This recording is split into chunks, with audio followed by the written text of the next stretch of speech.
Under a blood moon, a monstrous roar shakes Arcadia estate.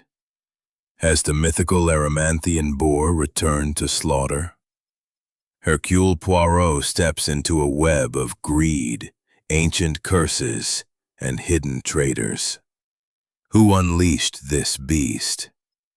Is it a vengeful spirit or a cunning human plot? As livestock fall and secrets unravel, can Poirot's gray cells outwit a foe that blends legend with lies before the manor burns? Settle in for a story of betrayal. Share in the comments where you're tuned in, and hit subscribe to keep the suspense alive. Chapter 1. The Invitation from Arcadia. The autumn fog clung to the streets of London like a reluctant lover, swirling around the gas lamps that flickered defiantly against the encroaching dusk. Hercule Poirot, impeccably dressed in his tailored overcoat and polished shoes, stepped out of his modest apartment on Whitehaven Mansions. His mustache, waxed to perfection, twitched slightly as he hailed a cab. It was a day like any other, until the telegram arrived. The boy who delivered it was breathless, his cap askew, eyes wide with the urgency of his errand. "Urgent, sir, from Lord Harrington himself." Poirot tipped him generously and unfolded the crisp paper with deliberate care. The words leaped out in stark, Morse-like brevity. "Poirot, stop.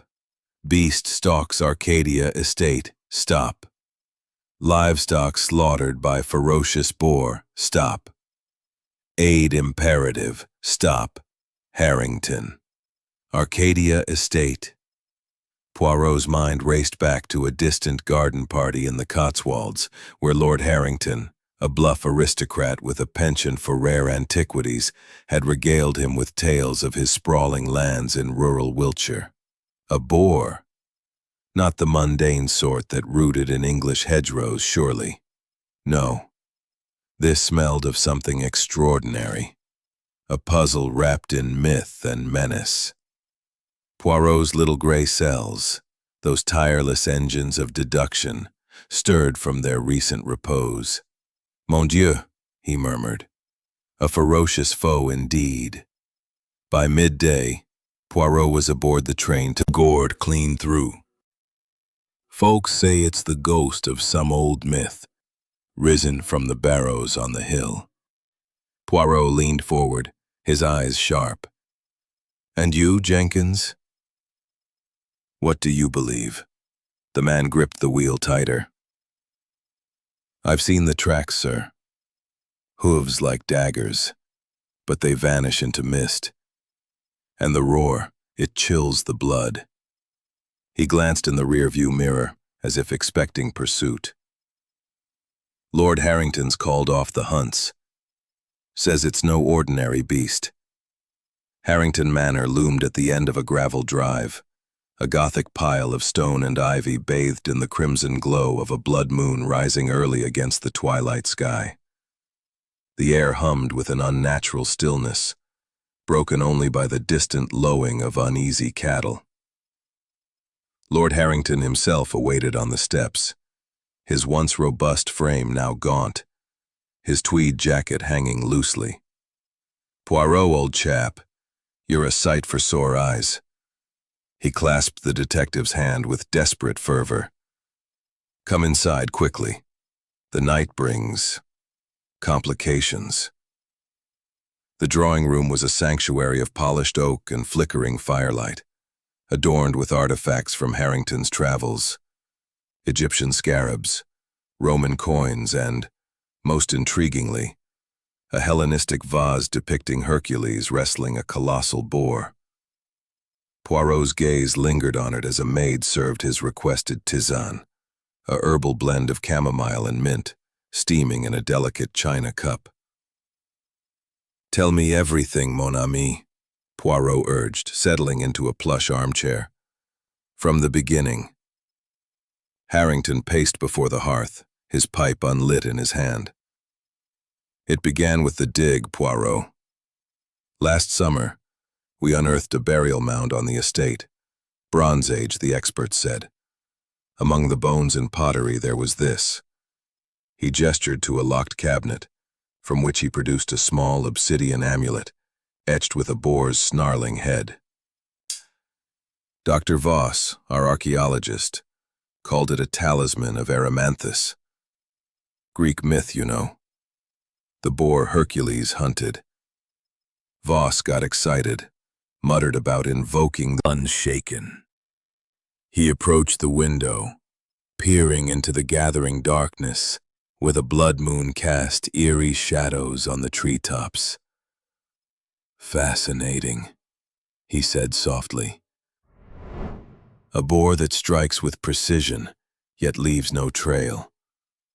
A myth reborn, perhaps, or a masquerade of modern malice. Harrington joined him, whispering, "What do you mean?" "Consider, my lord. Livestock targeted, but no humans harmed. Valuable animals, symbols of your wealth. And this amulet, conveniently unearthed, someone or something wishes to terrify, not merely to kill." Poirot twirled his mustache, his gray cells whirring. "I shall investigate at once. But first, introduce me to this Dr. Voss, and the groundskeeper. Every estate has one with eyes in the shadows." As they moved toward the hall, the roar faded into silence, leaving only the crackle of the fire. Harrington managed a weak smile. "You're already unraveling it, aren't you?" Poirot chuckled. "Patience, mon ami. The invitation from Arcadia is accepted, and the battle with this ferocious foe begins. But remember, Hercule Poirot captures his boars not with nets, but with the net of logic." The chapter closed on that note of poised anticipation, the manor settling into watchful quiet as Poirot prepared to delve deeper into the enigma. The blood moon hung low, a silent witness to the intrigue unfolding below, while in the detective's mind, the first threads of the mystery wove into a promising tapestry. For now, the household breathed easier, knowing the master of deduction had arrived. Chapter 2. Whispers of the Myth. The morning after his arrival at Harrington Manor, Hercule Poirot awoke to the gentle patter of rain against the leaded windows of his guest chamber. The blood moon had given way to a slate-gray dawn, casting a pall over the estate that seemed to seep into the very bones of the ancient house. Poirot adjusted his silk pajamas with precision, ensuring not a crease marred their perfection, before ringing for him to the stables, where the air hung heavy with the metallic tang of blood. The stallion's body lay in a crumpled heap, its flank gashed by what appeared to be enormous tusks, curved, brutal, and impossibly deep. Yet as Poirot knelt to examine the scene, his gloved fingers tracing the edges of the wounds, he noted something peculiar. The tracks leading from the stall were massive, cloven-hoofed imprints that ended abruptly at the edge of a muddy path, as if the creature had simply evaporated. "Extraordinaire," Poirot murmured, twirling his mustache thoughtfully. "This is no ordinary boar, Lord Harrington. It's cunning. It is almost human." The Lord shuddered. "The staff speak of legends, an ancient curse from the Greeks. You know of Hercules' labors? The Erymanthian boar, immortal, rampaging through Arcadia. They say Dr. Voss, that archaeologist fellow digging on the grounds, unearthed something unholy, relics from a forgotten temple. He's been tinkering, they whisper, reviving the myth." Poirot's interest piqued. "Then it is with the staff I must begin." "Send them to me, one by one. The whispers of servants often roar louder than the proclamations of masters. The interviews commenced in the Manor's cozy study, a room lined with leather-bound tomes and flickering gas lamps that cast elongated shadows. First came Mrs. Wilkins, the housekeeper, a stout woman with a bun so tight it seemed to pull her features into perpetual disapproval. "Monsieur Poirot," she began, her voice a tremulous hush. "It's the devil's work. That boar ain't natural. I seen it once, from my window, eyes like coals, foam drippin' from its maw. Dr. Voss brought it back, mark my words. He found them bones in the old ruins, muttered spells over 'em. Greek gibberish it was. And now it's punishin' us for disturbin' the past." Poirot leaned forward, his gaze piercing. "And what of these relics, madame? Have you seen them?" She hesitated, glancing toward the door. "Once, the Lord. Something about a family debt unpaid. Intriguing." Poirot dismissed the boy and moved on to Eliza, the maid, whose tale wove in threads of superstition. "The Erymanthian boar was captured by Hercules but not killed," she recited, as if from a school book. "It was a monster sent by the gods. Dr. Voss, he's playin' at bein' a god himself. I overheard him arguin' with the Lord, something about harnessin' the power. And now the beast spares the sheep but goes for the prize animals. It's choosy, like it's got a mind of its own." As the afternoon waned, Poirot pieced together the mosaic. The staff's stories converged on Dr. Voss's excavations. A Roman-era site on the estate's fringes, yielding artifacts that whispered of Greek influences. The boar's attacks were selective, targeting symbols of Harrington's wealth, livestock of breeding stock, not mere fodder. And always the vanishing tracks, a detail that screamed of artifice, but it was the cook, old Mr. Hargrove, who added a dash of spice. "Grimshaw's the one to watch," he grumbled over a pipe that smelled of cherry tobacco. "He's been here longer than most. Knows every inch of these woods. I seen him cartin' strange bundles at night. Tools, maybe, or worse. And he's got that scar on his arm, like from a tusk. Claims it's from a huntin' accident, but who knows?" Poirot's mind whirred. The unnatural cunning, the selective savagery. It pointed not to a mythical revival, but to a human hand guiding the terror. As evening descended, he stepped out onto the veranda, the rain now a fine mist that clung to his overcoat. The woods loomed like a living entity, their branches clawing at the sky. A guttural roar shattered the dusk, echoing from the tree line. The household froze, servants peeking from windows, Lord Harrington rushing out with a shotgun. Poirot, undeterred, slipped into the shadows, his patent leather shoes silent on the damp grass. He followed the sound, heart steady, senses alert. Masked. Saw nothing. Heard the beast, though. Best get inside before it comes for you. The air crackled with tension, unspoken accusations hanging like the mist. Poirot held the stare, his little gray cells cataloging every nuance. The man's calloused hands, the faint scent of oil on his clothes, the way his boots matched the partial prints near the stables. "Very well," Poirot conceded, turning away. But as he retreated to the manor, he knew. The boar was no mere phantom. It was a veil for something far more insidious, and Grimshaw's eyes held the key to piercing it.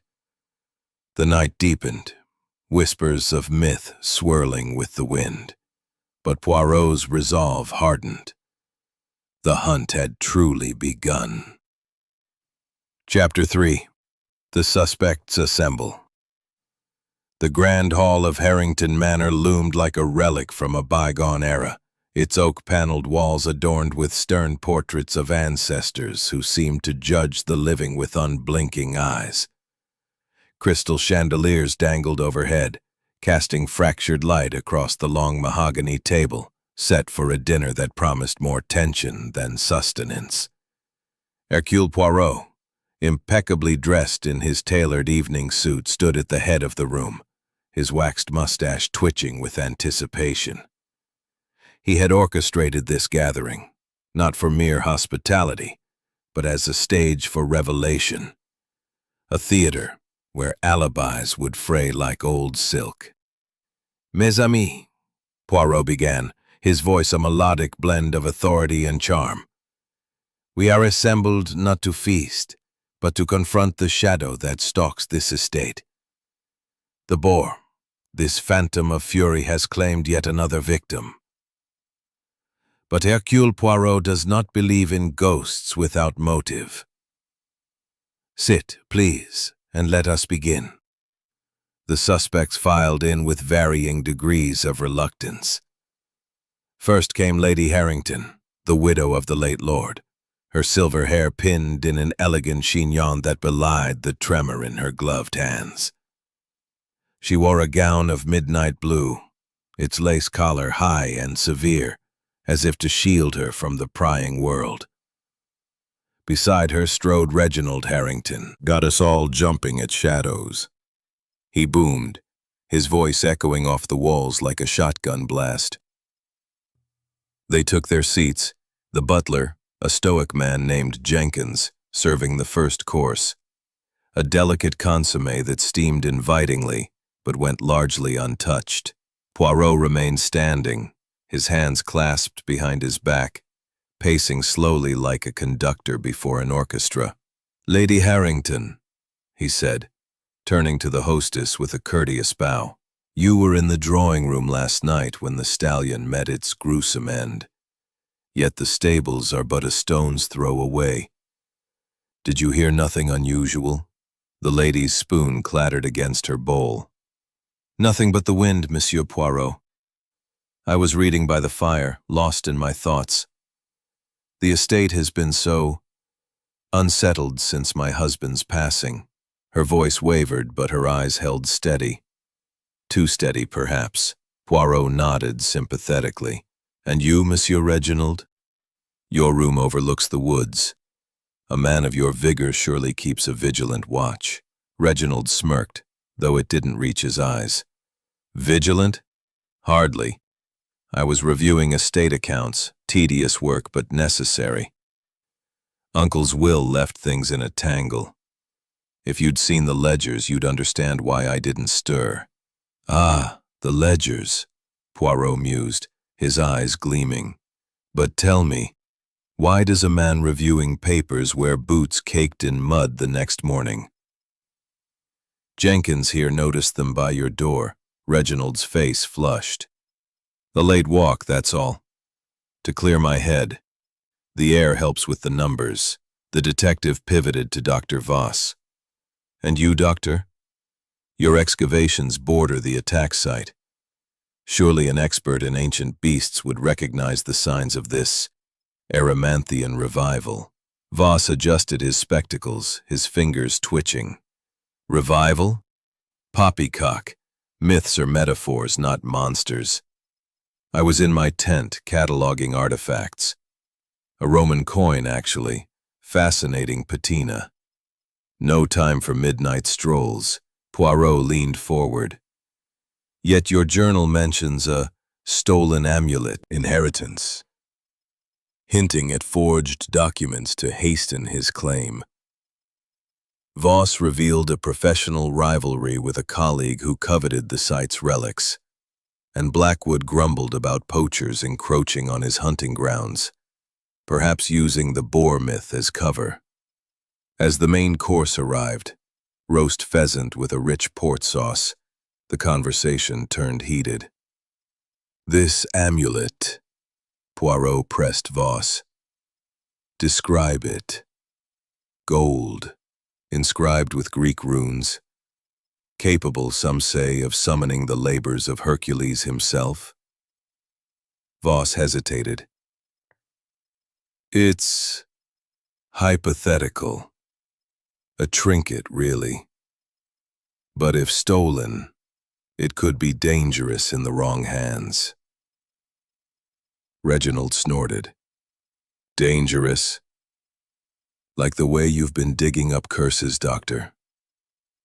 Uncle always said those holes would be the death of us. Lady Harrington's voice cut through like a knife. Enough! My husband believed in the myths. He funded Voss's work. But this beast is ruining us all. Blackwood pounded the table. Ruining? It's a boon for a huntsman like me. I'd bag that boar and mount its head if it weren't playing hide-and-seek like a damned fox. Poirot raised a hand for silence. The amulet is the key. Stolen, yes, but by whom? And for what purpose? To control the beast, or to frame another? Before answers could form, a deafening crash echoed from the stables, followed by a guttural yelp that chilled the blood. Glasses rattled. Lady Harrington gasped, her hand flying to her throat. Not again! The group surged to their feet, but Poirot remained seated for a moment, his eyes scanning each face. Then, with deliberate calm, he rose. Stay here. I will investigate. But chaos ensued. Reginald bolted for the door, Blackwood grabbing his cane like a weapon, Voss muttering about protective charms. Only Lady Harrington lingered, her face ashen. Outside, the night air was crisp, laced with the fresh tisane by the fire. The fur in his hand pulsed faintly, a clue not of myth, but of meticulous deception. The stage was set. The acts would unfold. And Hercule Poirot, ever the maestro, would conduct the symphony to its inevitable crescendo. Chapter 4. Midnight Pursuit. The clock in Harrington Manor's great hall struck midnight with a resonant chime that seemed to vibrate through the very bones of the ancient house. Hercule Poirot, clad in a dark overcoat that whispered against the floorboards, paused at the threshold of the French doors leading to the terrace. The fog outside clung to the landscape like a living shroud, twisting the moon's feeble light into ghostly ribbons. He adjusted his gloves, ensuring not a speck of dust marred their perfection, and gripped his flashlight, a slender silver-plated instrument more suited to a gentleman's study than a nocturnal hunt. "Ah, mon ami," he murmured to the empty air. "The night holds secrets that the day fears to whisper. But Poirot, he listens." Stepping into the chill, he felt the damp air seep through his attire, but his resolve remained unyielding. Earlier that evening, after the chaos in the stables where the guard dog had met its gruesome end, Poirot had noticed something overlooked by the others. A faint, luminescent trail leading from the mangled remains into the woods. It shimmered like phosphorescent algae, unnatural and beckoning. No ordinary boar left such a mark. This was the spoor of myth, or perhaps madness. With a final glance at the manor, its windows glowing like watchful eyes, he plunged into the forest.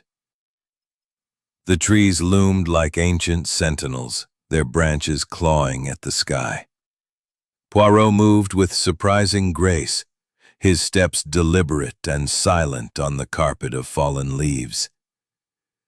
The flashlight's beam cut through the mist, illuminating twisted roots and underbrush that seemed to shift in the periphery. He followed the ethereal glow, a pale blue vein threading through the darkness, pulsing faintly, sides barreled toward him with unearthly speed. Poirot's heart raced, but his mind remained a fortress of calm. "Sacre bleu!" he exclaimed, diving sideways just as the beast's shoulder grazed his coat, tearing the fabric with a rip that sounded like thunder in the silence. He rolled into a thicket, thorns pricking his skin, but he ignored the sting. The boar wheeled around, snorting steam into the fog, its hide glistening with that same otherworldly sheen. Poirot scrambled to his feet, his agility a testament to years of mental discipline translating to physical poise. He darted behind a gnarled oak, the trunk wide enough to shield him. The boar charged again, slamming into the tree with a force that shook leaves from the branches. Wood splintered, and Poirot felt the impact reverberate through his bones. "You are formidable, my porcine adversary," he whispered, "but Poirot is not so easily trampled." Spotting a fallen log nearby, he vaulted over it, luring the beast into a narrower path where its bulk would hinder it. The boar pursued, but its momentum carried it into a tangle of vines, buying Poirot precious seconds to flee uphill. Panting lightly, though he would never admit to exertion, he crested the ravine and followed the glow to a clearing.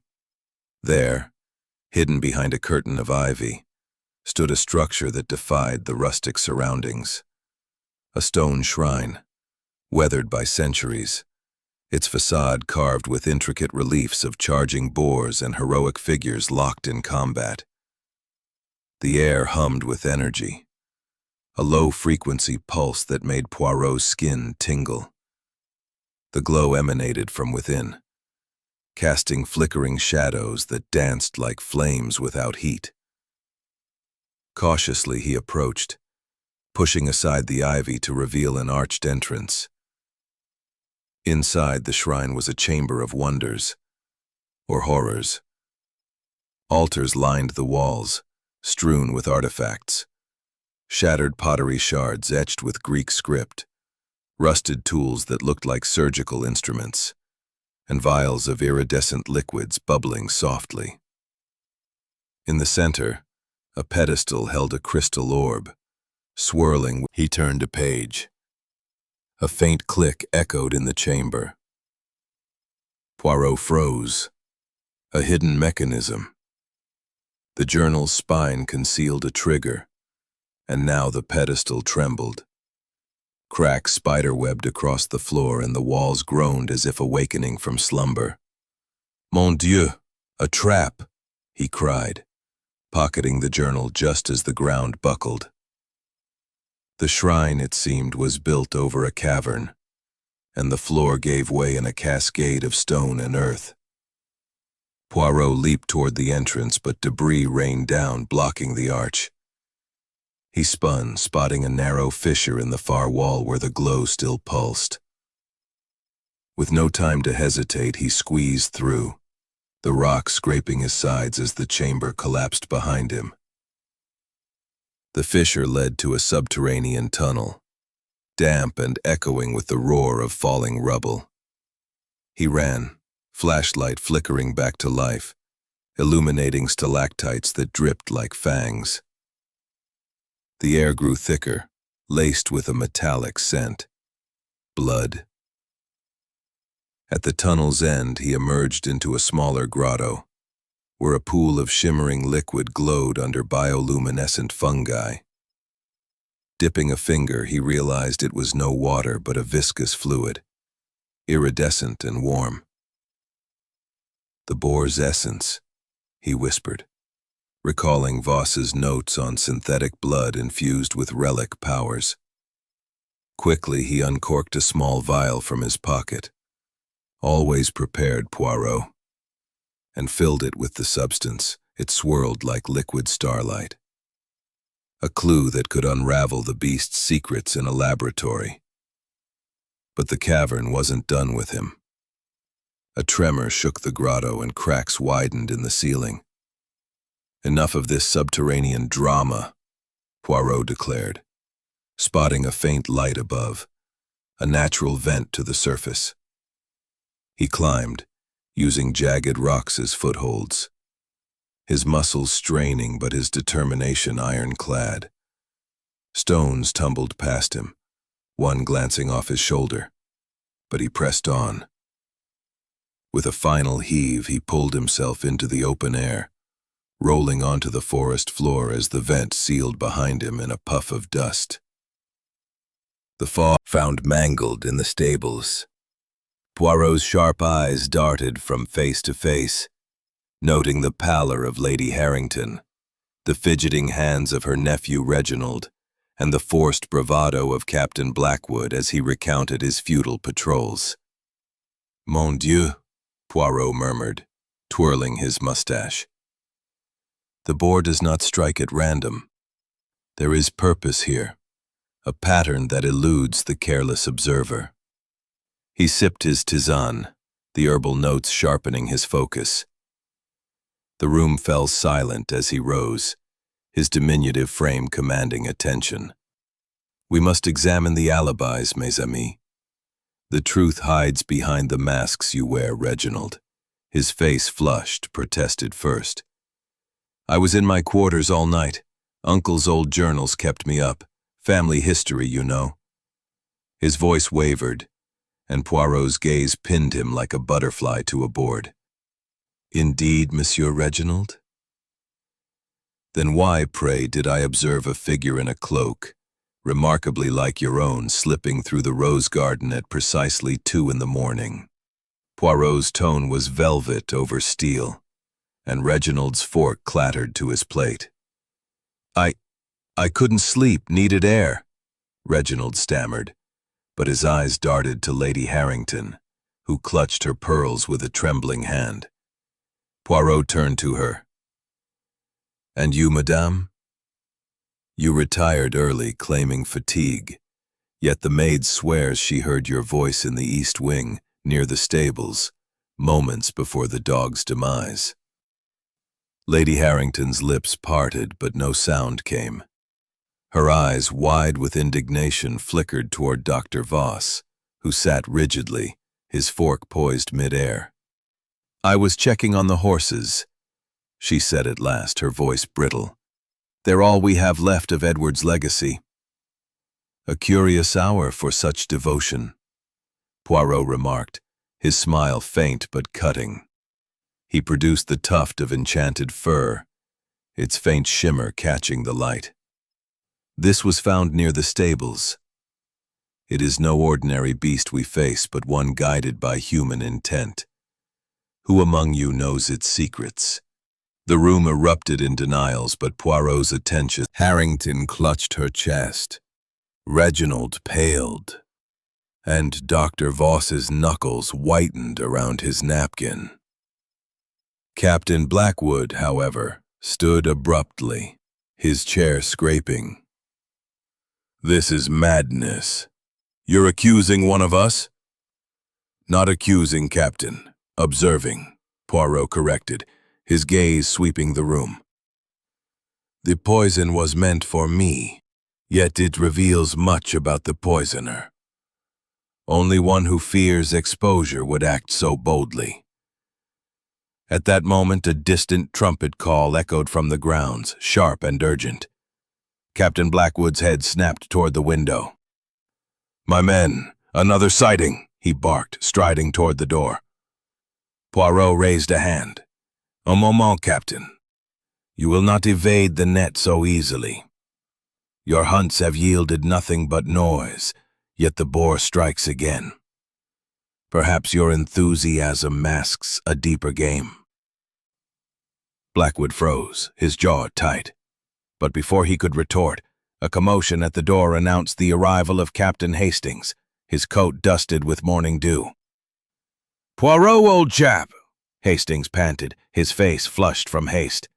"I came as soon as your telegram reached me. What's this about a cursed boar?"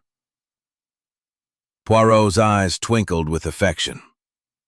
"Mon ami, your timing is impeccable. The game is afoot, and it has tusks." He gestured for Hastings to sit, then turned back to the group. "Let us return to Monsieur Reginald. Your nocturnal wanderings, they were not for air, were they? I have found a document in the library, a forged codicil to Lord Harrington's will, claiming the estate for you alone. A motive, perhaps, to unleash chaos and force its sale." Reginald's face crumpled. "I didn't forge it," he cried, his voice breaking. "I found it in Uncle's study, hidden in a false drawer. I thought it might secure my future." "And who planted such a convenient document?" Poirot pressed, his voice soft but relentless. "Someone who benefits from your desperation, perhaps?" All eyes turned to Lady Harrington, whose composure shattered. "How dare you?" she spat. "Boar hunts you next." The handwriting was jagged, unfamiliar, but Poirot's gaze lingered on Blackwood, whose bluster had faded to a grim silence. "Mon ami," Poirot whispered to Hastings, "we are close. The boar's master grows reckless, and recklessness is the cradle of defeat." He turned to the group, his voice rising. "Tonight, we set a trap, not for the boar, but for the one who commands it. Prepare yourselves, for Hercule Poirot does not fail." As the household dispersed, their faces a mix of fear and defiance, Poirot pocketed the note, his mind racing. The chalice, the codicil, the shimmering fur, all threads in a tapestry of deceit. Outside, the trumpet called again, fainter now, as if retreating into the mist. Poirot's little gray cells hummed with certainty.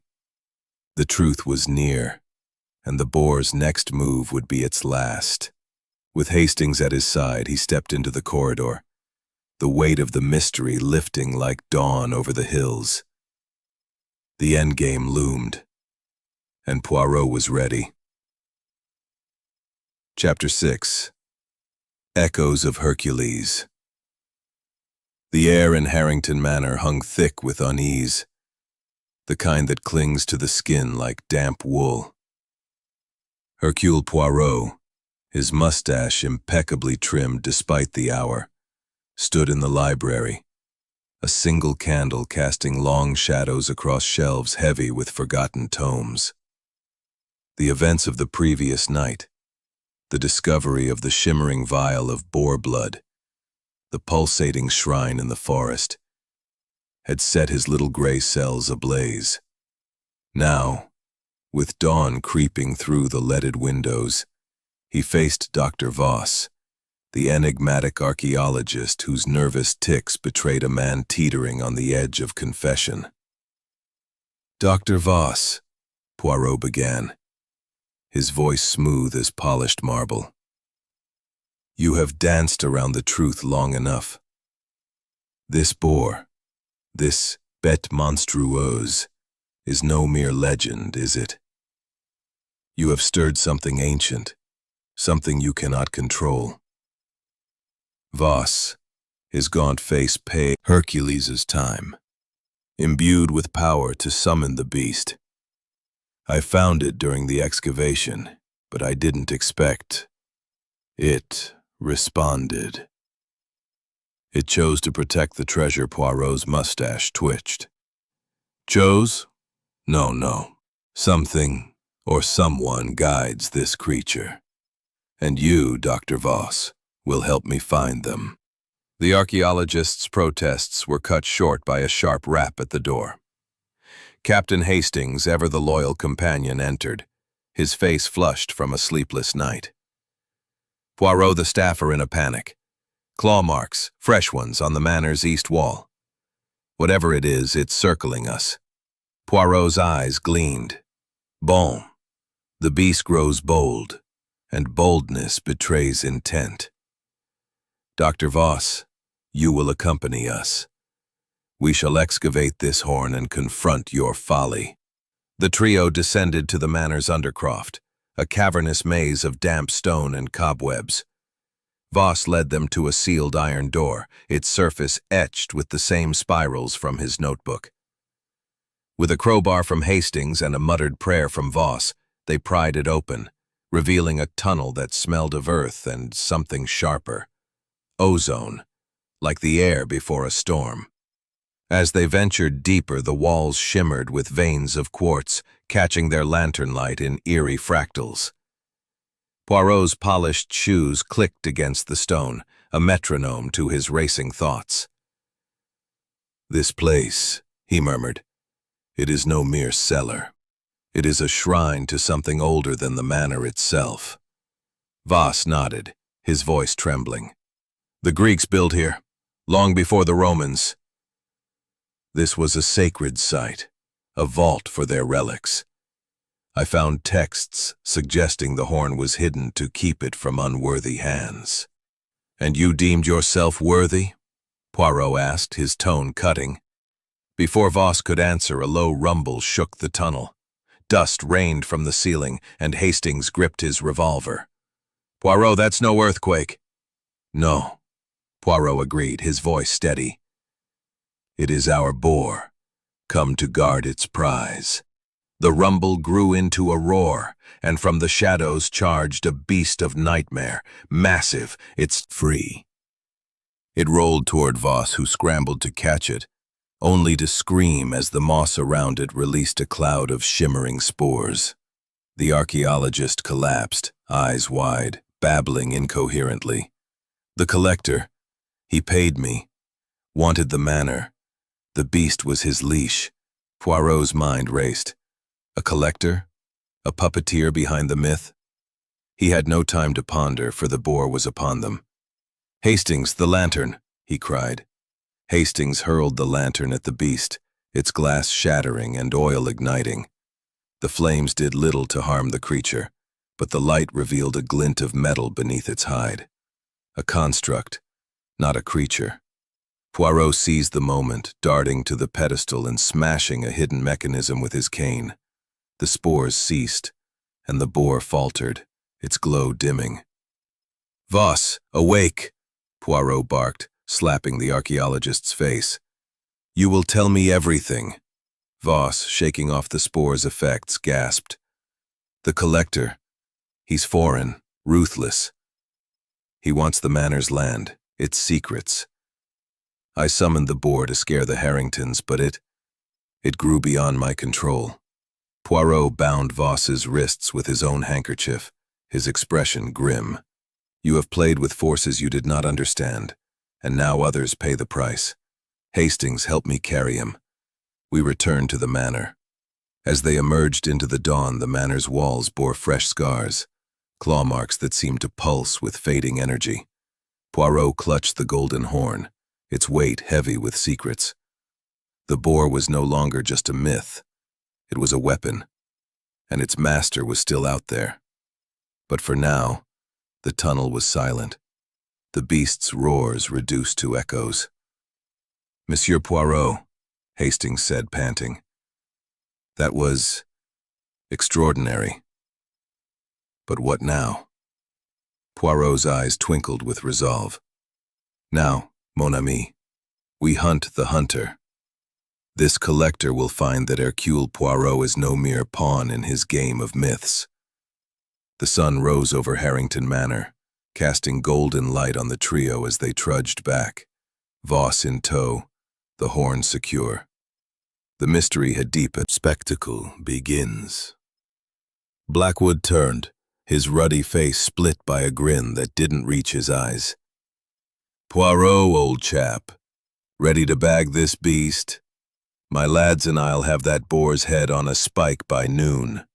Poirot's mustache twitched. "The head perhaps, but not the truth. This boar is no mere creature, and I will not have it hunted with chaos. We proceed with method, or we do not proceed at all." The captain's grin faltered, but he shrugged, clapping a meaty hand on Poirot's shoulder. "Fine, detective. Lead the way. but don't expect that beast to wait for your little gray cells to catch up. The procession moved toward the forest, a jagged line of torches flickering against the gray dawn. Poirot, in his immaculate coat, seemed an odd figure among the rough villagers, yet his presence commanded silence. Hastings trailed close, his rifle slung over his shoulder, his brow furrowed. "Poirot," he whispered, "are you sure about this? That boar, it's not natural. I saw those tracks vanish last night like smoke." "Précisément, mon ami," Poirot murmured, his eyes glinting. "And that is why we hunt not just a beast, but a mind. The boar is a tool, Hastings, wielded by one who wishes to terrify.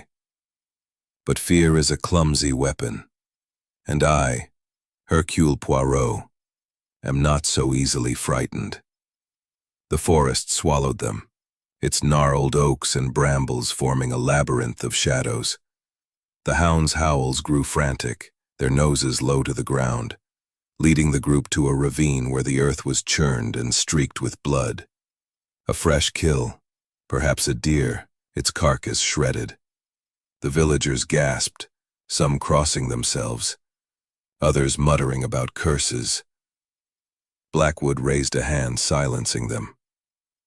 "There!" he roared, pointing to a hulking shape in the mist, its silhouette monstrous, eyes glowing like embers. The hounds surged forward, dragging their handlers, and the villagers charged, their shouts ragged with adrenaline. Poirot, however, stood still, his gloved hand raised. From Dr. Voss's collection. The plot thickens. As the villagers regrouped, muttering and casting wary glances at the trees, a cry rang out from the rear. A wiry man, his face smeared with dirt, stumbled into the clearing, clutching a bloodied arm. "It got me," he wailed. "The boar! It came from nowhere!" The crowd surged toward him, but Poirot was faster, his small frame darting through the chaos. He seized the man's wrist, examining the wound. A shallow gash too clean for a boar's tusk. "You are not a villager, monsieur," Poirot said, his tone sharp. "Your boots are too fine, your hands unscarred by labor. Who are you and what game do you play?" The man's eyes widened, then narrowed.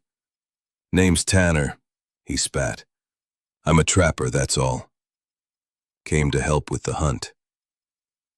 "A trapper who bleeds conveniently," Poirot mused. "Hastings, assist me." With a nod, Hastings pinned Tanner's arms, and Poirot's deft fingers searched the man's coat, producing a small vial of red liquid, stage blood, reeking of chemicals. The crowd gasped, and Tanner struggled, but Poirot's grip on the truth was tighter. "You are no trapper," Poirot declared. "You are a poacher, perhaps, or worse, a pawn in a larger scheme. Speak, or I shall ensure Scotland Yard takes an interest in your nocturnal habits." Tanner's defiance crumbled under Poirot's unyielding stare. All right," he gasped. "I was paid to stir up trouble, keep the village scared.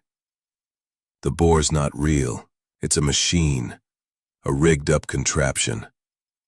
I don't know who's behind it, I swear, just some toff called the Boar Master, wiring me money through a London drop." The villagers erupted in shouts, some demanding Tanner's head, others pleading for answers. Blackwood, his face a mask of fury, shoved through the crowd. "You're saying this was all a lie? I've lost good dogs to that thing." "No, Captain," Poirot interjected. "Not a arcane symbols, pulsing faintly with the same energy he'd seen in the shrine." He freed the dog, his face grim. "The Boar Master grows careless," he said. "This trap was meant for us, but it has caught only their own arrogance. The chapter closed with the group huddled at the manor's threshold, the storm clouds gathering overhead. Tanner, now a reluctant ally, muttered directions to the London drop, while Blackwood's bluster masked a flicker of unease. Poirot, standing apart, gazed into the darkening sky, his mind a whirl of connections, darts, traps, and a shadowy figure orchestrating chaos. The hunt had begun in earnest, not for a beast, but for a mastermind whose next move would test even Hercule Poirot's impeccable resolve. Chapter 8. Betrayal in the Library. The air in Harrington Manor's library hung heavy with the scent of old leather and dust, the kind of stillness that seemed to hold secrets in its shadows. Hercule Poirot stood at the center of the cavernous room, his polished shoes silent on the Persian rug, his eyes scanning the towering bookshelves that stretched toward the vaulted ceiling. The fire in the hearth had dwindled to embers, casting a faint glow over the chaos of the night before. A boar's roar, a near-fatal poisoning, and now, a new lead that had drawn him to this repository of knowledge. The boar, that spectral beast tied to ancient myth, had struck again, its latest victim a prized peacock from the manor's gardens, its feathers scattered like a grim mosaic. But Poirot's mind was not on the creature itself. It was on the human hands orchestrating its terror. He had summoned the key players to the library. Lord Harrington, his face etched with exhaustion. Lady Harrington, her composure a fragile mask. Reginald, the ambitious nephew with eyes that darted too quickly. Dr. Voss, the archaeologist whose obsession with the Erymanthian myth bordered on mania. And Captain Blackwood, the huntsman, whose bluster had grown quieter since Poirot's suspect, until Hercule Poirot says otherwise. He paced toward a mahogany desk cluttered with papers, his fingers brushing a leather-bound volume titled Myths of Erymanthus. This book, it speaks of the boar's curse, yes, but also of greed, of those who exploit legend for gain. Let us see what secrets it hides. As he spoke, he noticed Reginald shift uncomfortably, his fingers fidgeting with a silver cigarette case. Poirot's gaze lingered and Reginald flushed. "What are you implying, sir? I've done nothing but try to protect this estate." "Protect?" Poirot's tone was sharp. "Or profit? The boar targets wealth, livestock, symbols of status. Perhaps someone wishes to ruin Lord Harrington to claim his land." He turned to Dr. Voss, whose pale face glistened with sweat. "Or perhaps someone seeks academic glory through forbidden rituals." Voss sputtered. "My research is pure. The amulet's power is real, but I didn't summon the beast." His protest was cut short by a sudden crash from above, a chandelier swaying dangerously, its crystals clinking like warning bells. The group froze, eyes darting upward. But Poirot's attention snapped to a hidden panel in the bookshelf, revealed by the vibration. He moved swiftly, his small frame belying his agility, and pried it open with a letter opener. Inside was a cache of letters, yellowed and tied with twine, their wax seals broken. Poirot's eyes gleamed as he scanned the topmost page. Mon Dieu, what have we here? Correspondence between Reginald and Dr. Voss dated months before the first attack. A plan to leverage the myth for insurance fraud, no? He held up a letter, its ink smudged but damning. The boar will drive down the estate's value. We claim the payout, then sell the land. Reginald lunged forward, his face crimson. That's preposterous. Those are forgeries. But his voice cracked, tearing it down with surprising strength, and smothered the flames creeping along the rug. Directing Blackwood to fetch buckets, he rallied the group to douse the fire, their movements synchronized under his precise orders. Within minutes the blaze was quelled, leaving only charred wood and a lingering haze. The library, though singed, stood intact, and Poirot stood triumphant, his suit dusted with ash but his resolve pristine. He turned to the group, now huddled and breathless. The fire. It was no accident. A timed incendiary, perhaps, to destroy evidence, or to silence us. But Hercule Poirot is not so easily silenced. He held up the letters, untouched by the flames. These will be examined by Scotland Yard, but for now they confirm a conspiracy. Reginald, Voss, you are entangled, but the true mastermind remains hidden. I shall find them. Lord Harrington, his voice hoarse, clasped Poirot's shoulder. You saved us, man. The library, the evidence, my home. Poirot waved a hand dismissively. It is my method, mon ami. Order and method. He pocketed the letters, his eyes narrowing at the group. Tonight, we rest. But tomorrow, the hunt continues. The flames of deceit are extinguished, for now. As the group dispersed, Lady Harrington lingered, her eyes searching Poirot's. You suspect more, don't you? She whispered. Poirot's smile was enigmatic. Always, madame.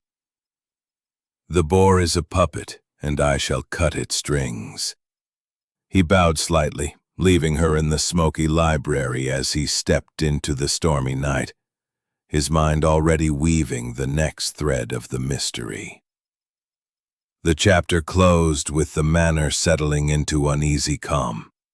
The fire's defeat, a small victory, and Poirot's gray cells alight with the promise of deeper truths to come. Chapter 9. The Boar's Lair. The air was damp and heavy as Hercule Poirot and Captain Hastings descended into the subterranean cave, guided by the ciphered map Poirot had wrested from the manor's library. The flickering torch in Hastings' hand cast jagged shadows on the rough-hewn walls, revealing faint carvings of boars and warriors locked in eternal combat. Bioluminescent fungi clung to the crevices, their eerie green glow illuminating murals that whispered of Hercules' ancient triumph. Poirot's polished shoes, now scuffed from the forest trek, clicked softly on the stone floor, a metronome to his racing thoughts. The boar's last attack, an hour ago shredding a prized ram, had left fresh urgency in their mission. The beast was no mere phantom. It was a force, and its lair held the key to its undoing. Steady, Hastings, Poirot murmured, his voice low but firm. The little gray cells sense we are close. This cave, it is no natural hollow. It has been shaped, revered, perhaps even cursed. Hastings, gripping his revolver, glanced nervously at the dripping stalactites overhead. Cursed or not, Poirot, that thing's no ordinary pig. Did you see the ram? Tusks tore through it like paper. If it comes for us, then we shall outwit it, mon ami, Poirot interrupted, his mustache twitching with a flicker of amusement.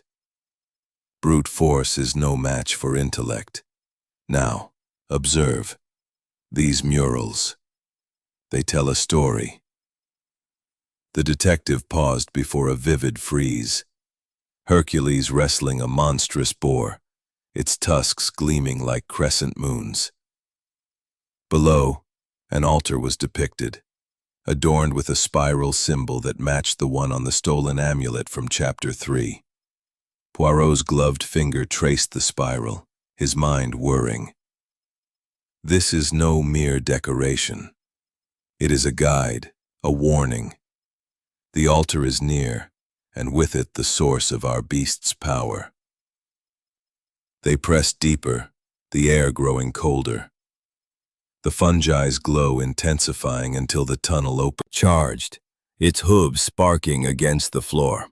The impact shook the cavern, dislodging pebbles that rained like hail. Hastings fired a shot, the bullet glancing off the creature's hide with a metallic clang, confirming Poirot's suspicion. This was no living beast, but a construct, infused with ancient magic and modern trickery.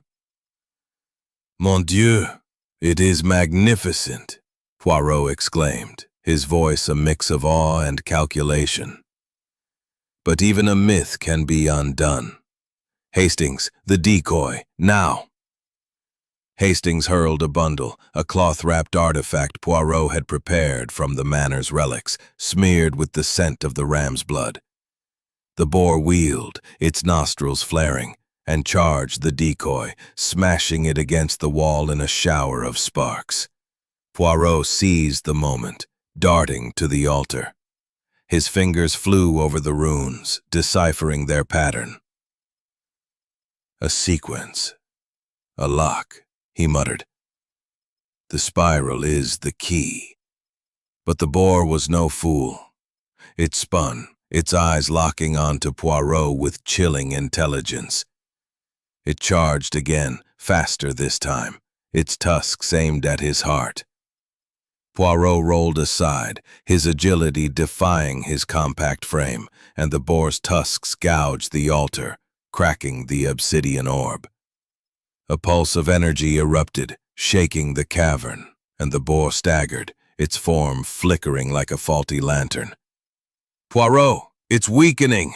Hastings shouted, reloading his revolver. "No, no, it is not enough," Poirot replied, scrambling to his feet. He spotted a lever hidden in the altar's base, its surface etched with the same spiral. The altar controls it. We must break the bond. As the boar recovered, its roar deafening, Poirot yanked the lever. A grinding noise filled the chamber as the altar split, revealing a glowing crystal within. A shard, pulsing with the same starlight glow Mrs. Wilkins had described in Chapter 2. The boar howled, its form destabilizing, flickering between beast and something mechanical, gears glinting beneath its spectral hide. "Hastings, cover me," Poirot, a hidden alcove behind the altar. Inside lay a leather satchel, stuffed with papers. Blueprints for the boar's mechanical frame, notes on Greek rituals, and a ledger listing payments to an unknown C. Poirot's lips curled into a satisfied smile. The trail grows warmer. This C, perhaps our Captain Blackwood, or another player yet unseen. As they prepared to leave, a low rumble shook the cave. Dust fell and a crack snaked across the ceiling. "Vite, Hastings," Poirot urged, grabbing the satchel. They sprinted through the tunnels, the glow of the fungi fading as the cave groaned behind them. They emerged into the night air just as a final tremor sealed the entrance, the lair collapsing into silence. Standing under the stars, Poirot clutched the satchel, his mind alight with possibilities. "The boar is vanquished, for now," he said, his voice steady despite the ordeal. but the true mastermind watches from the shadows. We have struck at the heart, Hastings, but the head remains. Hastings mopped his brow. You think there's more to this, Poirot? After all that? Always, mon ami, Poirot replied, his mustache twitching with resolve. The little gray cells never rest. Tomorrow we return to the manor. The answers lie with our suspects, and this sea who pulls the strings. The night was still, the forest quiet, as if the estate itself exhaled in relief. But Poirot knew better. The boar's defeat was a victory, but the game was far from over. With the satchel tucked under his arm, he led the way back, his silhouette sharp against the moonlit path. A detective undaunted by the whispers of myth or the machinations of men. Chapter 10. Revelations at Dawn. The first light of dawn crept over the misty hills of Harrington Manor, painting the estate in hues of amber and rose. The air was sharp with the promise of autumn, but within the manor's study the atmosphere crackled with tension. Hercule Poirot stood by a tall window, his silhouette framed against the rising sun, his hands clasped behind his back as he surveyed the disheveled figure of Dr. Experiment. I sought knowledge, not bloodshed. Poirot's mustache twitched, a sign of his mounting impatience. Knowledge? No, Docteur. You sought glory. And in your pursuit you partnered with a shadow, a collector perhaps, with ambitions darker than your own. Who is he? Voss's shoulders sagged, his defiance crumbling like the ancient relics he so coveted. His name is Moreau. Victor Moreau, a dealer in antiquities based in Geneva. He funded my digs, promised publication, fame. He said the amulet could amplify the myths, make them real. I thought it was theoretical. Hastings stepped forward, his voice sharp. Theoretical? A stallion's dead, a dog torn apart, and you call it theoretical? You unleashed a monster, man. Poirot raised a hand to quell his friend's indignation. Patience, Hastings. Monsieur Voss is but a pawn, dazzled by promises of academic triumph. But this Moreau, his motives are less pure. Tell me, Docteur, how did he contact you? Voss swallowed hard, his gaze dropping to the Persian rug. Letters, coded, sent through a courier. He knew of the Erymanthian boar legend, claimed the amulet could summon its essence.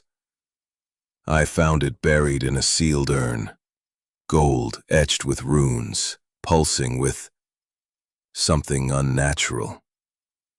Moreau instructed me to perform the ritual under the blood moon. I didn't expect. His voice broke. I didn't expect it to work. Poirot paced slowly, his polished shoes clicking on the hardwood floor. And yet it did. The boar materialized, selective in its carnage, targeting symbols of wealth and pride. But why? To terrify? To extort? Or to clear the way for something greater? Before Voss could answer, a sharp rap at the door interrupted. Jenkins, the butler, entered, his face pale as he clutched a small parcel wrapped in brown paper. Monsieur Poirot, this arrived at the gate. The courier fled before I could question him. Poirot's eye implicating you as Moreau's agent. Explain. Blackwood's jaw tightened, his hand gripping the silver-headed cane. Me? Moreau's man? That's rot. I've hunted these lands for years, never seen anything like this boar. I'm here to kill it, not coddle it. Poirot stepped closer, his voice low and piercing. Then why, Captain, do your hounds shy from the woods where the boar appears? Why do your boots carry the same clay as the shrine I found? And why does this dagger bear the crest of your family, etched faintly on the blade? The room fell silent, the weight of Poirot's words pressing like a storm cloud. Blackwood's bravado faltered, his eyes narrowing. You're clever, Poirot, but you're barking up the wrong tree. That crest's common in these parts. Could be anyone's. No, Poirot countered, holding up the dagger. This is no common blade. Its craftsmanship matches the relics Voss catalogued, linked to Moreau's collection. You, Captain, are no mere huntsman. You are the collector's eyes on this estate, ensuring the boar's terror drives the Harringtons to ruin. Voss gasped, his bound hands twitching. Blackwood, he's been sniffing around my digs for months, asking about the horn. I thought he was just a nosy local. Blackwood lunged forward, but Hastings was quicker, seizing the cane and twisting it from his grasp. The silver head popped open, revealing a hidden compartment with a scrap of paper, a coded message matching Voss's letters. Poirot smiled thinly. The polygraph of personalities, Captain, betrays you. Your bluster, your convenient absences, your family crest, all threads in the tapestry of deceit. You worked for Moreau, ensuring the boar's rampage weakened the estate, making it ripe for purchase. Blackwood sagged, his defiance spent. Moreau promised me a cut, he muttered. The manor's land, it's worth millions. The horn was to be sold to a collector in Shanghai. The boar. Study door swung open as Lady Harrington appeared, her face a mask of relief and resolve. Monsieur Poirot, the servants report no new attacks. Is it over? For now, madame, Poirot replied, pocketing the dagger. The beast is tethered, its puppet cut from his strings. But vigilance remains. The manor is safe, and your legacy endures.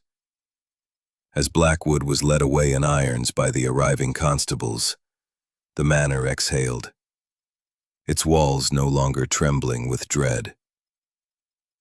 Poirot stepped onto the terrace, breathing in the crisp air, his little gray cells humming with the satisfaction of a puzzle nearly solved. The boar's shadow lingered, but its master was exposed, and the dawn promised clarity. The game was not yet over, but Poirot, ever the maestro, held the final note. Word count, 1,236. Chapter 11. The False Trail. The London fog curled like a serpent through the narrow streets, its tendrils weaving around gas lamps that flickered like dying stars. Hercule Poirot, disguised as Monsieur Antoine Dubois, a Belgian antiquarian with a penchant for rare relics, adjusted the brim of his fedora and stepped into the shadowed alley, leading to the clandestine auction house. His mustache, waxed to perfection despite the damp air, twitched with anticipation.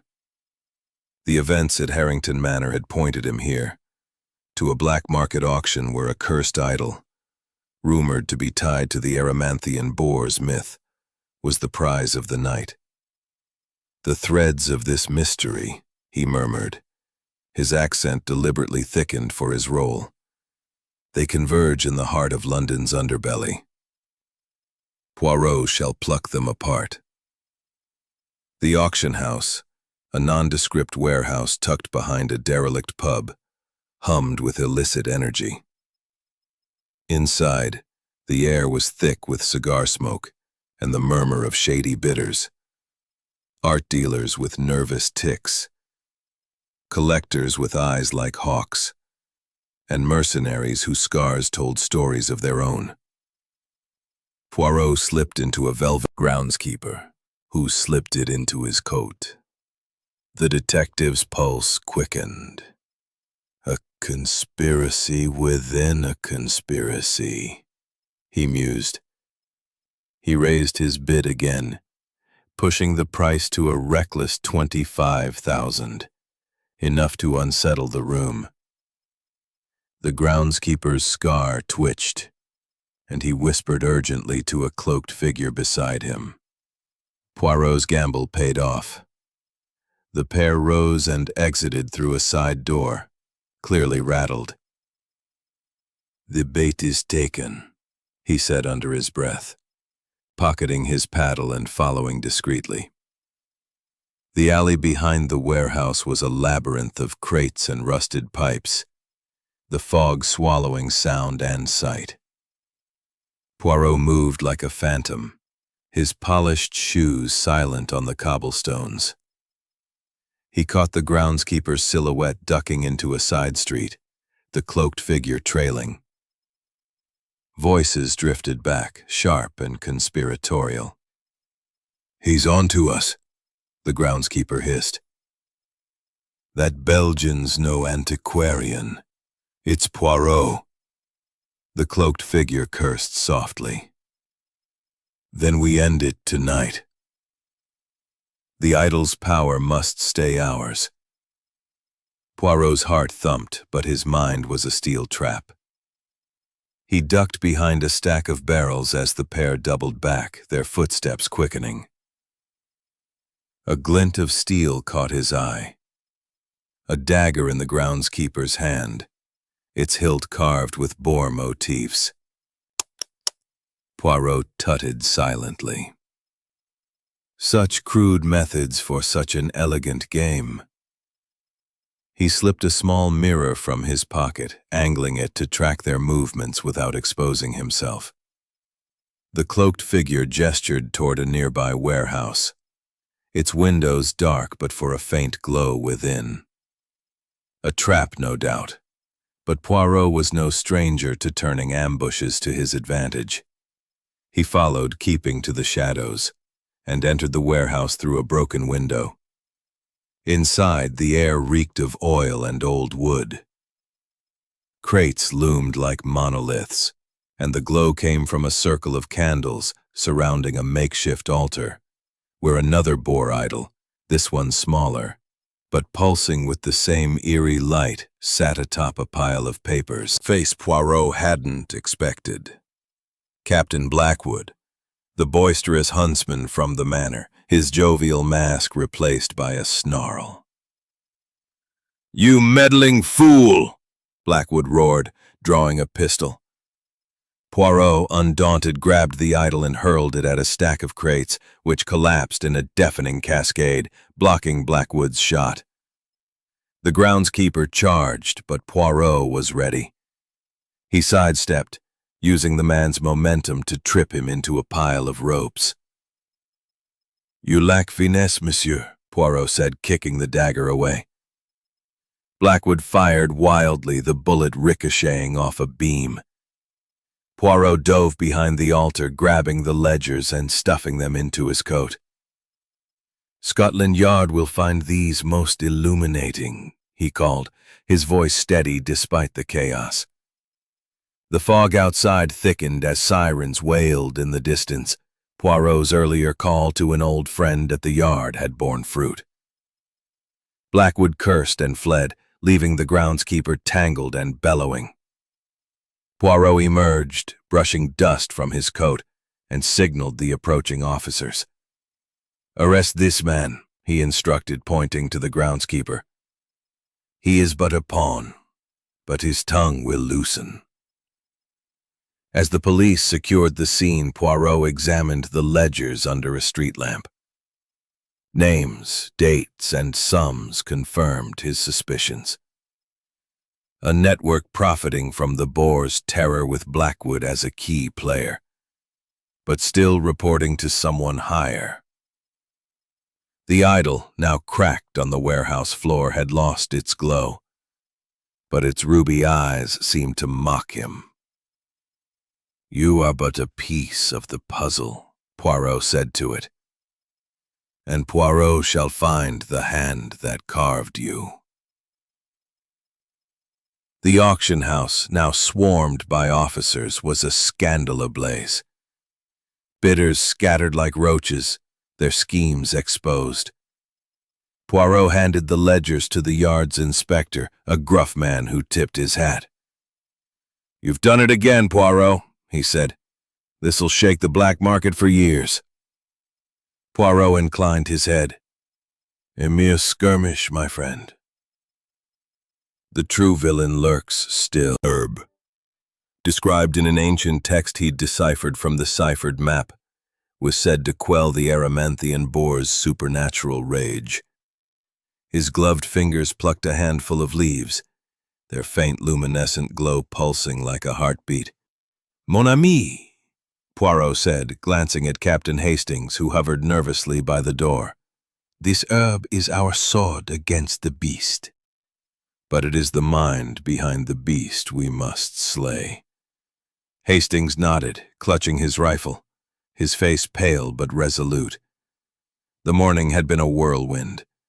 Poirot's return from London, where he'd outwitted black market relic traders, had brought new clarity.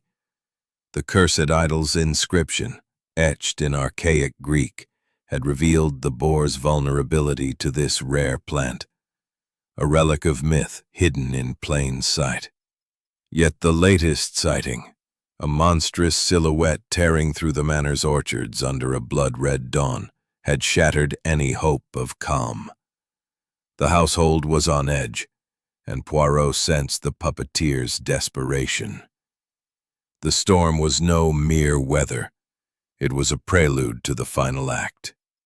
Inside the manor's drawing room, Poirot assembled the suspects for what he called a preview of truth.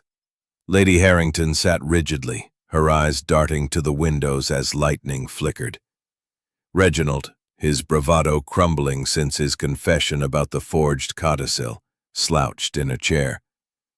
Dr. Voss, still shaken from his spore-induced ravings, clutched a glass of water, while Captain Blackwood paced, his boots thudding like war drums. The air crackled with tension, each glance a silent accusation. "Monsieur Poirot," Lady Harrington began, her voice tight, "this is madness. Another sighting, and you sit here brewing tea and playing games?" "Not tea, madame," Poirot corrected, revealing the crushed Herculean herb in a mortar. "This is our salvation. The boar is no mere spirit. It is a construct, part machine, part myth, vulnerable to this ancient remedy. But first, we must unmask its master." Blackwood scoffed, his face ruddy. "You're wasting time, detective. My men are ready to hunt the beast now. Storm." Voss.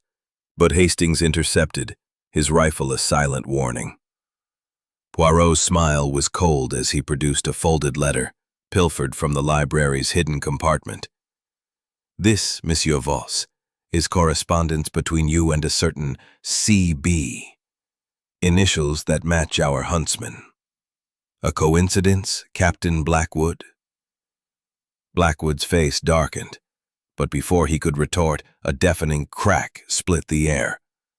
A tree outside, struck by lightning, burst into flames, its glow illuminating a monstrous shape charging through the rain-soaked lawn. The boar, its tusks gleaming like molten silver, its eyes blazing with infernal light, tore toward the manor. The room erupted in chaos, Lady Harrington screaming, Reginald diving under the table, and Voss muttering frantic prayers. "To the greenhouse," Poirot commanded, seizing the mortar of crushed herbs. "The antidote must be prepared now." He and Hastings raced through the manor, rain lashing their faces as they reached the glass structure. Inside, Poirot worked with feverish precision, grinding the herbs into a fine powder and mixing them with a vial of spring water from the estate's well. The liquid glowed faintly, its potency undeniable. "Hastings, "We need a delivery method," Poirot said, his voice steady despite the storm's roar. "The boar must inhale this essence to break its enchantment." Hastings, ever practical, rummaged through the greenhouse, finding a rusty bellows used for pest control. "Will this do?" he asked, holding it up. "Parfait," Poirot exclaimed, pouring the glowing liquid into the bellows chamber. "Now, we draw the beast to us." Outside, the boar's roars mingled with thunder, its massive form circling the greenhouse. Poirot stepped into the rain, the bellows in one hand, a flashlight in the other, its beam cutting through the deluge. "Come, creature of myth," he called, his voice carrying an almost theatrical defiance. "Hercule Poirot challenges you." The boar charged, its hooves churning mud, but Poirot dodged with surprising agility, pumping the bellows to release a cloud of shimmering mist. The beast faltered, its eyes dim. Herb, hidden for centuries, was the key. But the true victory lies in exposing the greed that birthed this terror. He turned to Blackwood, whose defiance had crumbled. "Your collector will find no haven now. The law awaits Lady Harrington." Her composure restored, vowed to protect the estate's legacy, while Reginald, chastened, pledged to make amends. The herb's glow faded, its purpose fulfilled, as the manor stood resilient against the fading storm. Poirot, wiping rain from his mustache, allowed himself a satisfied nod. The immediate threat was gone, but the whispers of a mastermind lingered, a challenge for another day. For now the manor was safe, and Poirot's little gray cells had prevailed once more. Chapter 13. Clash of Titans. The storm over Harrington Manor raged with biblical fury, lightning splitting the sky like a divine decree. Hercule Poirot stood atop the manor's battlements, his overcoat whipping in the gale, his mustache defiantly pristine despite the deluge. Below, the estate's grounds churned with mud and menace, the air thick with the scent of ozone and something feral. The Erymanthian boar, or whatever devilish construct it had become, was near. Its guttural roars reverberated through the stones, a challenge to Poirot's intellect and nerve. Beside him, Captain Hastings clutched a rifle, his knuckles white. "Poirot, this is madness. We're exposed up here, and that thing could charge any moment." Poirot's eyes gleamed like polished obsidian. "Madness, mon ami? No. This is precision. The boar seeks a stage, and I shall give it one. But it is I who direct this final act." In his pocket, the herb-laced net, woven from the greenhouse's rare Herculean vines, weighed heavy with purpose. Hours earlier, Poirot had deciphered the cursed idol's inscription, revealing the plant's power to weaken the beast's unnatural vitality. Now, as thunder rolled, he scanned the tree line, where shadows danced with malevolent intent. A flash of lightning illumined with arcane energy. "Mon Dieu, it is no mere automaton," Poirot muttered, dodging another swipe that splintered a parapet. His mind raced, piecing together the clues. The boar's selective rampage, its mechanical precision, the collector's shadow looming over Voss's confessions. This was no random terror. It was a weapon, engineered to drive the Harringtons from their land. "Hastings, the rifle. Aim for the eyes," Poirot shouted, scrambling to a higher ledge.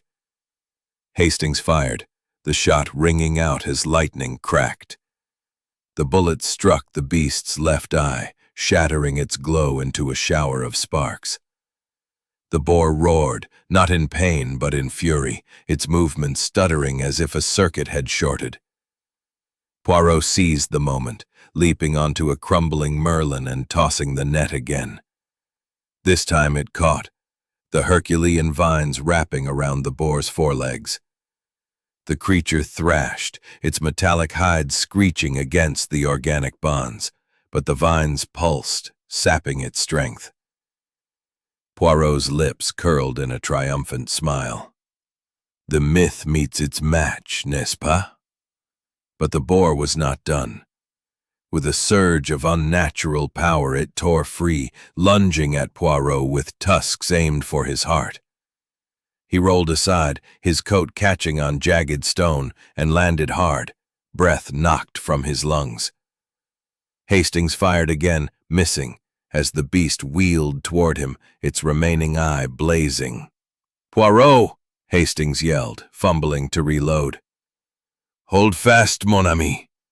Poirot scrambled to his feet, his mind racing through every clue. The golden horn, the altar's collapse, the collector's greed. Then it struck him, the boar's core, the shrine's energy, the vial of shimmering blood. It was powered by a relic within. "Hastings, the underbelly. There must be a seam." Hastings nodded, diving beneath a low swipe and firing upward. The shot struck true, and a panel in the boar's abdomen sparked, exposing a glowing orb pulsing with eldritch light. Poirot lunged, his cane silver tip plunging into the seam. Pawn, his knowledge exploited. The true mastermind, a collector, a tycoon, remains in the shadows. But fear not, Hastings. The wind carries whispers, and I shall follow them. They descended the battlements, the storm easing as dawn's first light pierced the clouds. The manor's staff gathered below, their faces a mix of awe and relief. Lady Harrington, her composure frayed, clutched a shawl. "Is it over, Monsieur Poirot?" "For now," he replied, his tone measured. "The boar is vanquished, but its creator eludes us. Rest assured, madame, I shall not rest until the curtain falls on this charade." As they returned to the manor, Poirot's mind churned. The boar's defeat was a victory, but the collector's reach suggested a deeper game. Land, power, perhaps a legacy of myths weaponized for profit. The golden horn, now safe in his satchel, held secrets yet to be unlocked. And somewhere, a mastermind watched, unaware that Hercule Poirot's gray cells were already closing in. The chapter closed with the manor standing firm against the fading storm, its scars a testament to the night's battle. Poirot, ever the maestro, paused at the threshold, his silhouette framed by dawn. "The Titan is slain," he whispered to Hastings, "but the symphony of this mystery plays on. And I, Hercule Poirot, shall conduct its finale." Chapter 14. The Gray Cells Prevail. The drawing room of Harrington Manor glowed with the soft flicker of candlelight, casting long shadows across the polished mahogany table where the suspects sat, their faces taut with anticipation. Hercule Poirot stood at the head, his silhouette sharp against the crimson drapes, his mustache immaculate despite the soot and strain of the past days. The air was thick with the scent of old books and the faint tang of champagne, a bottle of which rested beside him, a quiet promise of victory. Outside, the storm had passed, leaving a serene dawn that bathed Arcadia in golden light. But within these walls, park of myths, profiting from fear. A gasp rippled through the room. Lady Harrington's eyes widened. "A theme park? Here? Preposterous." "Non, madame," Poirot countered, his gaze piercing. "Not preposterous, but calculated." The mastermind, a reclusive tycoon named Sir Mortimer Crane, saw in Arcadia a canvas for his ambition. He funded Dr. Voss's experiments, weaving science and sorcery to craft a beast that would drive the estate's value into the dust, forcing a sale. Voss squirmed, his voice hoarse. I only wanted to prove the myths were real. Crane promised funding for my research. Silence, Poirot snapped, his finger raised. You, Dr. Voss, were a pawn, your academic pride a leash. You summoned the boar with a stolen amulet, yes, but it was Crane who pulled the strings, using encrypted ledgers to hide his transactions. Poirot produced a small leather book, its pages marked with coded numbers, retrieved from the London auction's ashes. These ledgers, decoded with the aid of a cipher from the Manor's library, betray his scheme. Blackwood slammed a fist on the table. Rubbish. You've got no proof I'm tied to this Crane fellow. Poirot's smile was razor-sharp. Oh, but I do, Captain. The boar-tusk dagger, delivered by courier yesterday, bears your initials, etched in haste perhaps when you thought it a mere trophy. You were Crane's agent, stirring panic with your hunts, ensuring the villagers saw the beast as invincible. Your bluster, monsieur, was your mask. Blackwood's face drained of color, his protest dying in his throat. Poirot turned to Reginald, whose hands trembled. And you, Monsieur Reginald, forged an inheritance claim to secure the estate, hoping to sell it to Crane for a fortune. Your nocturnal wanderings, your alliance with Voss, they were desperate acts, but not murderous. You are redeemed by your confession, but not excused. Reginald hung his head, muttering, I only wanted what was owed me. Poirot's gaze softened briefly, then hardened as he faced Lady Harrington. Behind it all, he never set foot here. Ah, mon ami, Poirot said, his eyes twinkling. The mind of a criminal is like a map. The London auction, the encrypted ledgers, the boar-tusk dagger. They pointed to a man who never dirties his hands but leaves his mark. A final telegram, intercepted this morning, confirmed his orders to Blackwood. Sir Mortimer Crane is now in the custody of Scotland Yard. His empire of myths crumbled. The room exhaled, the weight of fear lifting. Poirot poured champagne into crystal flutes, passing them to the group, save Voss and Blackwood, who remained under guard. To Arcadia, he toasted, restored to peace, and to the truth, which no myth can outrun. As the glasses clinked, a courier arrived, delivering a sealed envelope to Poirot. He opened it, his brow furrowing briefly before a smile spread across his face. A donation, mes amis. The golden horn will reside in the British Museum, a gift from Lady Harrington, ensuring the estate's legacy endures without greed. The group dispersed, some to weep, others to plan. Voss and Blackwood were led away, their fates sealed by Poirot's relentless logic. Lady Harrington approached, her voice soft. Monsieur Poirot, how can I thank you? You've saved us all. Poirot bowed, his hat in hand. Madame, the thanks belong to order and method, and perhaps a touch of champagne. He winked and she laughed, a sound like the first note of spring. As Poirot and Hastings stepped into the morning light, the manor glowed behind them, its claw-marked walls already fading into memory. The villagers, once gripped by terror, waved from the gates, their faces bright with relief. Hastings chuckled, slinging his rifle over his shoulder. Poirot, you've done it again. But a robotic boar? I'll never look at a pigsty the same way. Poirot's mustache twitched with amusement.